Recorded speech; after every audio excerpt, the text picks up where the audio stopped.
Hello. Just 1 second. Hello, it is I, Carrie. Be wary. Mr. Visser, if you will. And this is a new type of video I'm going to do,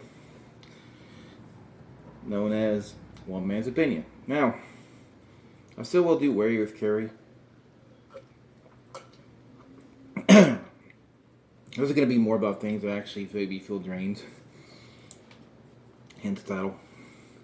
This is going to be more One Man's Opinion, where I just talk about things that interest me, or that I just have my own take on. And I thought I'd talk about the big, shocking wrestling news that came out just this week, still fresh in everybody's mind. Of course, I'm referring to EC3 and Braun Strowman making their own wrestling company. No. I'm talking about Cody Rhodes. Cody Rhodes has left AEW, All Elite Wrestling. Cody fucking Rhodes has left All Elite Wrestling. And it's shocking. It's amazing. I did not expect this to happen. Ever. I thought he would be a AEW lifer. If you had to tell me, like, any person going to be an AEW lifer, Cody would probably be top of the list next to Kenny Omega. So this is shocking. Because he helped found the company, first of all. But let me say, first of all, regardless of what also Brandy Rhodes also left, I should point out, whatever Cody and Brandy decide to do next in their career, in their life, I wish them nothing but success. And I hope to see Cody on my TV again soon, because I am a fan of Cody, a big fan. I can't say he was my favorite AEW wrestler, but he was definitely somewhere like in the top 20. He's a guy that, one thing I like about Cody, and what people, I start off the bat, like get a little positivity going, one thing I think people take for granted of him a little bit is that he has a way of making all the matches he has, even the most random match against somebody who isn't a big star, feel special because you're fighting Cody. He had that star quality, a star power, without ever holding the world title. Now, this is shocking. I literally woke up yesterday, scrolled through Twitter, and before I checked my notifications, I see people talking about Cody returning to WWE, and I thought it was like some kind of what-if scenario, like, oh, well, that'll never happen, or, you know, because a few months ago there was a word, he was working out a contract. And I just thought this was a part of the storyline, because if you've been watching AEW, you know, there's this very strange storyline going on with Cody, where he's trying to straddle the line between heel and face, where the crowd was booing him, but he still wants to act like a face, but he kind of acts like a heel, and he did this weird promo where he was like winking at the camera and stuff, you know? A really good promo, I thought. But then I checked my notifications, and there it is, officially retweeted by my friend Sora. Hey Sora. My awesome sis, and Tony Khan, thanking, you know, Cody and Brandy for everything they did. And I was shocked. I used 4 shocked reaction memes just to show how shocked I was. I didn't think this day would come. At the very least, I thought if it did happen, it'd be like by the time AEW was 5 years old or something. Because I understand him doing 5 years, like being AEW 5 years and saying, you know, I'm gonna peace out. But regardless, here we are, and I wanted to talk about like what do I think is gonna be next and what are my thoughts about it. Well, first of all, I think it's possible he could go to WWE. It could be. I mean, on top of that, you know, people might say, well, he has a lot of heat with WWE. He's talked a lot of shit about him. But, you know, this is the wrestling business. What we're talking about here. I'm not the wrestling business, but you know what I mean. The wrestling business, in my opinion, more than any other business, even like movie business or music or anything, is the one where nearly anything can happen. And where money talks the most, or also maybe where, like, booking talks, perhaps is the way to put it, where someone could get like, oh, well, you know, you hate me, but I can give you this opportunity here, you know? And maybe Cody sees an opportunity to win the W title, to main event WrestleMania. I don't know. Could be money, you know? I don't know that either. You know, if he does go to WWE, it's up to him. But if there's issues there, and it could have been just Cody working everybody. We don't know. Like, yeah, he might have had real issues with WWE, but he might have just been, when he talked about it, like when he broke the throne, that might have just been business, you know? It's hard to tell. That's the thing in wrestling. Like, until basically wrestlers are retired, it's hard to believe, even when they're doing like shoot interviews, if they're still working everybody, because they easily could. You know, it could all be at work. It's hard to know what's real, what's fake. You know, it's hard to know where's the line between kayfabe and shoot.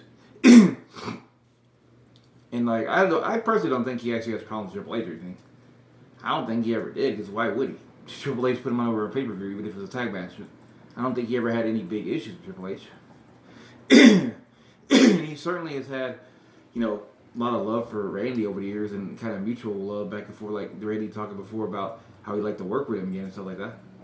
So, it might just be a whole thing of like people think they have heat. He might just not have any heat. Then if he did go to the beat, now this is me. If I'm a wrestler, I'm not a wrestler, obviously. I don't know everything about a wrestler, what they do, obviously. I just watch and I enjoy and consume.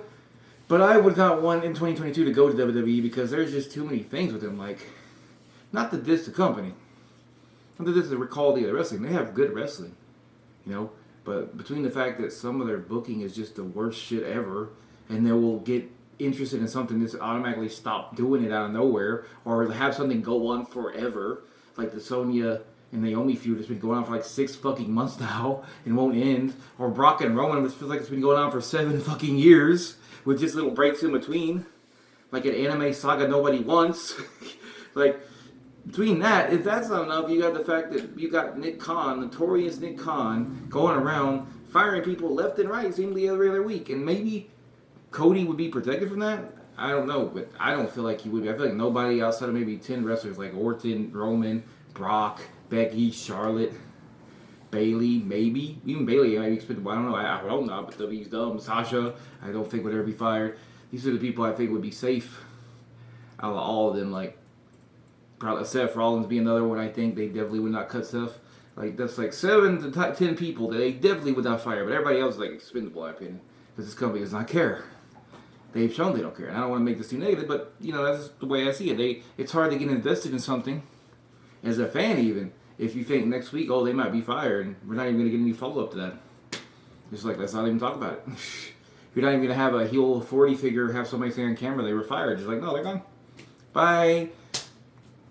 So that could be, if I was a wrestler, that would be way in the back of my mind. How could you have any job security with WWE? But on the other hand, the pay might be good, and also the exposure. You're getting more exposure from WWE than you are from AEW automatically, and definitely more like Impact or MLW or somewhere like that.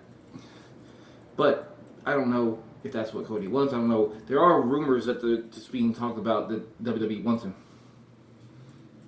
And if he did go, though, let's talk about that for a minute. What I think would be cool if he went. I mean, him and AJ Styles could have a banger of a match. Him and AJ both would have banger matches with almost anybody, so that's not really saying much, but it would be great. He could have a fun little feud with Finn. You could do the whole Bullet Club kind of angle if you wanted without even mentioning Bullet Club, because WWE doesn't like mentioning past companies for some reason, except when they do. But you could definitely do an angle like that, because Finn ain't doing anything. It looks like WWE doesn't even have plans for him at all. And I like Finn, which sucks, Nakamura, you could have some fun with him. I mean, definitely Sami Zayn could have a great little feud with Cody. You could even have a storyline where Sami's talking about his conspiracy and Cody could back him, maybe be a heel if he wants to go heel. And I don't know if he'd want to go heel because the whole thing was him saying he doesn't want to turn heel. But he might not have control of that over in WWE, so he might just be heel and be along with Sami. I mean, him and Roman could have a really fun feud, I think. Although I don't know who you'd have against the Usos with Cody if you put him against Roman, because he doesn't really have any home. I mean, he has some there, but like from a storyline kind of perspective, he kind of doesn't at the moment. Maybe build something up. I don't know. There's options. You can even put him with a guy and make a good tag team. Like Cody, you could put him almost any slot and you got a pretty good storytelling. Like maybe you have him this Saturday attack somebody on the way to Chamber. And like Edge did to Kofi back in the day. He takes the spot. And then he wins, or he wins the title, or he doesn't win. He doesn't win, but he goes on to like have a feud with the person he took out of the Chamber. There's a lot of stuff there, Him and Edge could have a pretty great match, I'm sure. Him and Orton, they had some pretty good matches before. They could have another one. There's stuff there. And from a fan perspective, it kind of sucks we didn't get Cody Rhodes and Jon Moxley, or Cody Rhodes and Bryan Danielson in AEW. We got those matches in WWE, but I'd like to see them more in AEW, how they progress and the story they could tell. Because Jon Moxley and Bryan Danielson are not quite, in Bryan's case, not quite different, but in Jon Moxley's case, completely different than the wrestlers they were in WWE. Like night and day, Or at the very least, like another version of them, how like Demon Finn is different from regular Finn. You know what I'm saying? Or how like Dude Love is different from Cactus Jack. And that would have been cool, but, it is what it is. And if he does go to WWE, I hope that they actually push him pretty good, because he's a great wrestler and he's a guy you could plug in the main event And it would make sense. You don't have to explain like, oh, well, why is he here in the main event? Because he's a big star. He has been for years. He's a big deal. And I mean, I don't like Hill authority storyline figures anymore. Those things have been run to the ground to death. But if you want to do one of those, you could have it. Somebody bring Cody as the chosen guy. Like, they like him because he's a Rhodes. He's the future of the business. You know, those are just some ideas I made. Whatever. If he does go, I think you could have lots of great matches. I'm rambling.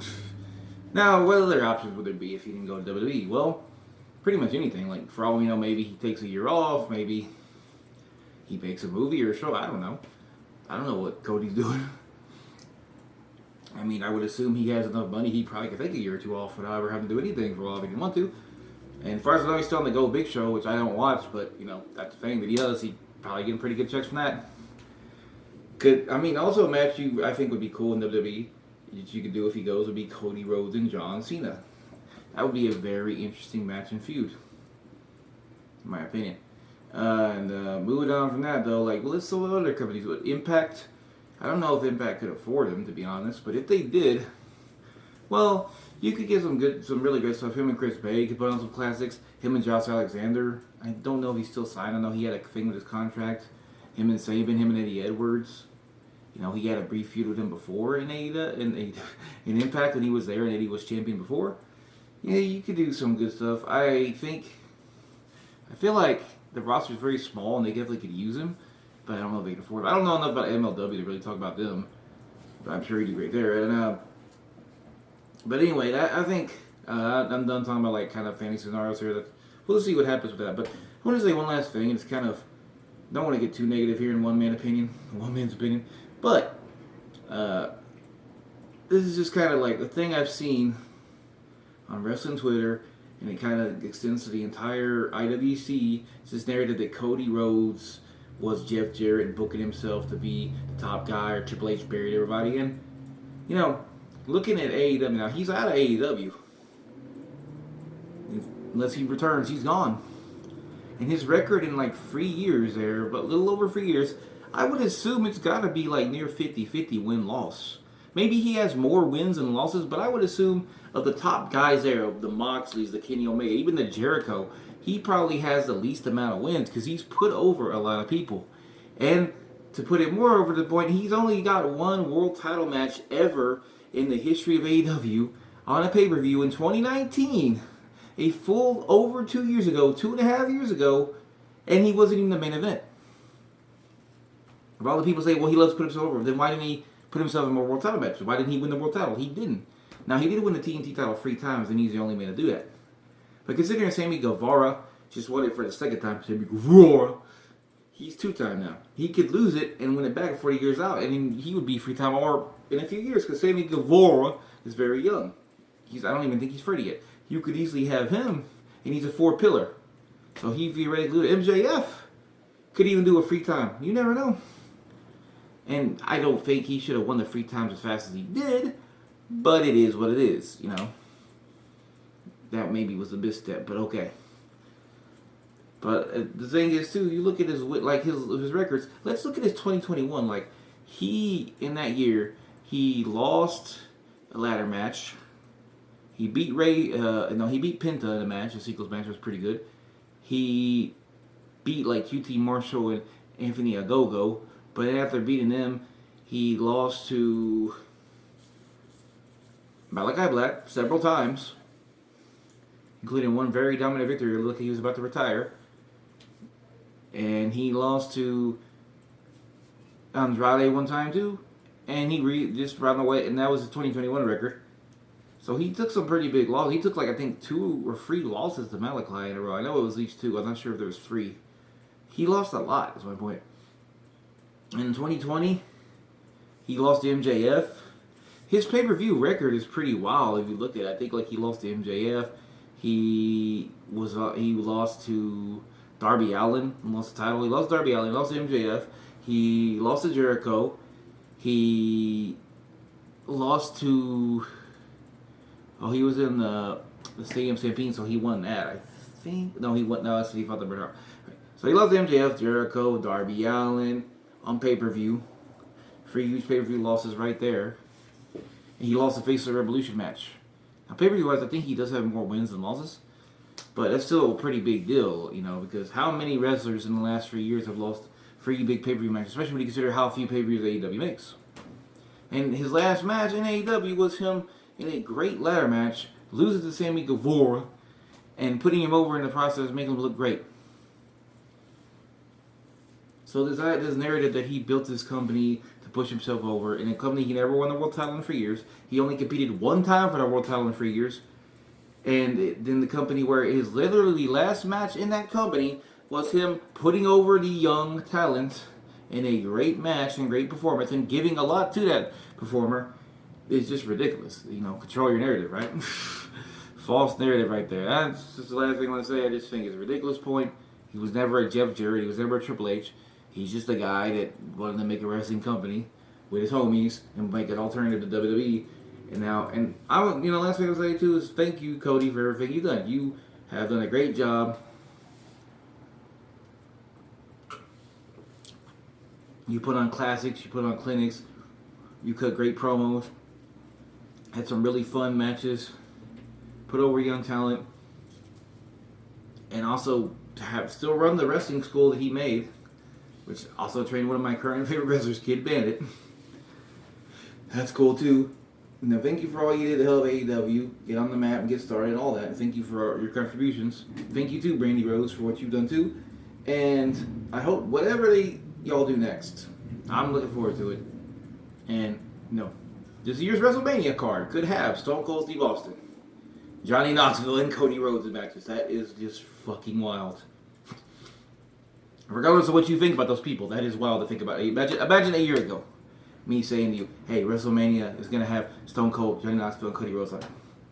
Even better. Imagine it 10 years ago. Even before AEW was created, you'd still be going, what? Well, 10 years ago, Cody Rhodes might not have been that far-fetched. So maybe go back 5 years. Go back 5 years ago to 2017. I say that to you. What would your thoughts be? Anyway, thanks for watching. Hope you enjoyed the video. Have a great day.